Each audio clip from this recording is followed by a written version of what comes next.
mudannoo seenaa dhugaatiin wal qabate hanga dhumaatti yoo dhageeffatte irraa fayyadamta.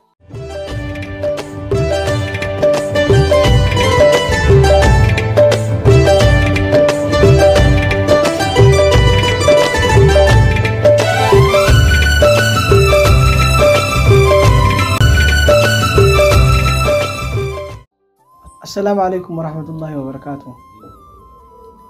سينانا كانت تجل قبدي وياتكو برسان كان يخير رقادو فيه أكبر فتنا قمنومي نتيس برومتي جنا مان خاني كلاسيتي أرقمني نمو فتنا داف قبائي ورقاي سامرتي إفدورا خاي إيقجر برسان أكو مول سينيني ورقارتي نمو مقاخي سنبريسان نجي نهندي مقاخني يرو بريسيني مي ورقاتي سنسن ولدتي قبا فدان نجي erga walitti qabnee geessneef booda waraqaa teenya hunda erga nurraa fuudhee walitti qabe booda waraqaa teenya hunda waliin makee daqiiqa 5 isinii kanna namni waraqaa isaa maqaa isaa qabdu dura baasee qabxii 10 irraa qaba nunje nu hundi yeroo kana hara waraqaa teenya barbaadutti deemna anillee waraqaa tiyya barbaadu malee waraqaa namaa yeroon argeen darbaadha.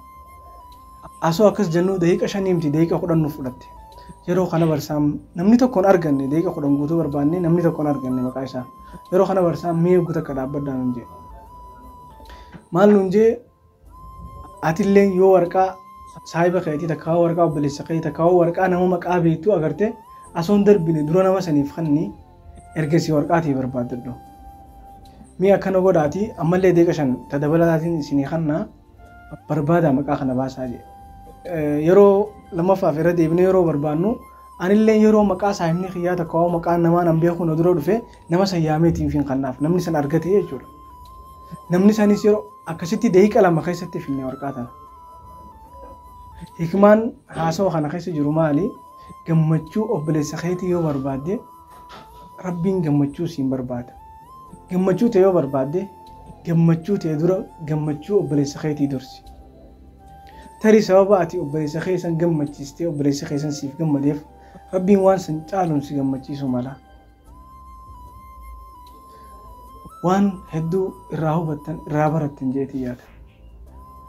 Wassalaamu alaikum wa rahmatullahi ta'ala wa barakaatuhu.